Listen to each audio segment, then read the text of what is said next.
Frères et sœurs bien-aimés, parmi tout ce que vous avez fait pour le Seigneur, qu'est-ce qui correspondait réellement à un ordre de sa part? Qu'avons-nous accompli et qui découlait directement de ses instructions?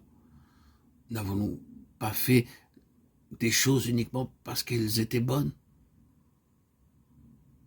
Permettez-moi de dire que les bonnes choses sont bien souvent les plus grandes entraves à l'accomplissement de sa volonté. Lorsque nous sommes confrontés avec quelque chose de mauvais ou d'impur, nous l'identifions comme étant une chose que le chrétien doit éviter. C'est pour cela que ce qui est du domaine du mal n'est pas une si grande menace pour le dessein de Dieu, comparé aux choses qualifiées de bonnes. Vous pouvez penser, cette chose ne sera pas mauvaise, ou bien cette chose est la meilleure qui puisse être. Alors vous le faites, sans même vous soucier de savoir si c'est la volonté de Dieu. Oh, mes chers amis, nous qui sommes ses enfants, tous, nous savons que nous ne devons rien faire de mauvais, mais nous croyons que si notre conscience ne nous l'interdit pas, ou si cette chose est perçue comme étant bonne, il y a assez de raisons de l'accomplir. Cette chose que vous avez l'intention de faire peut très bien être parfaitement bonne, mais vous tenez-vous devant le Seigneur en recherchant ses indications pour l'accomplir? Ils se tiendront devant moi, nous est-il dit dans Ézéchiel 44:15. Cela implique que vous alliez devant sa face et refuser d'agir à moins qu'il ne l'ordonne. C'est ce que signifie servir le Seigneur. Dans la cour extérieure, ce sont les besoins des hommes qui gouvernent. Les gens viendront pour sacrifier un taureau ou un agneau. Il y aura du travail pour vous dans cette maison du Seigneur. Mais dans le lieu très saint règne la solitude. Vous ne rencontrerez aucune âme, aucun frère ou aucune sœur ne vous gouverne dans cet endroit. Aucun comité n'élabore votre programme. Dans le lieu très saint, il n'y a qu'une seule autorité. C'est l'autorité du Seigneur. S'il me confie une tâche, je l'accomplirai.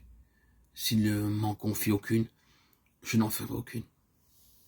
Toutefois, il nous est demandé de ne faire qu'une seule chose lorsque nous sommes dans la présence du Seigneur pour le servir. Il nous est demandé de lui offrir la graisse et le sang. Le sang répond à sa sainteté et à la justice.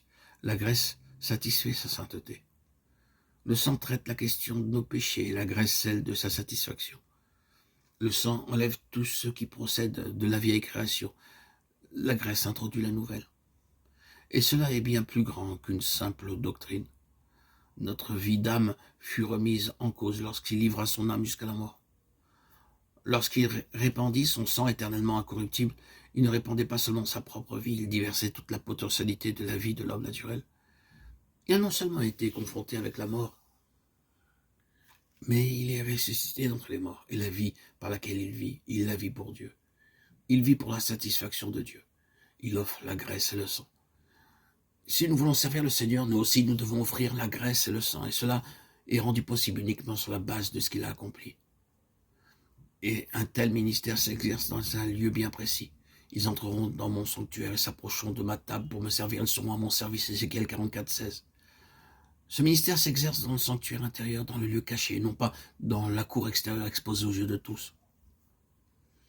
Les gens peuvent penser que nous ne faisons rien, mais le service de Dieu dans le lieu très saint est de beaucoup supérieur au service qui s'accomplit pour les autres dans le parvis du temple.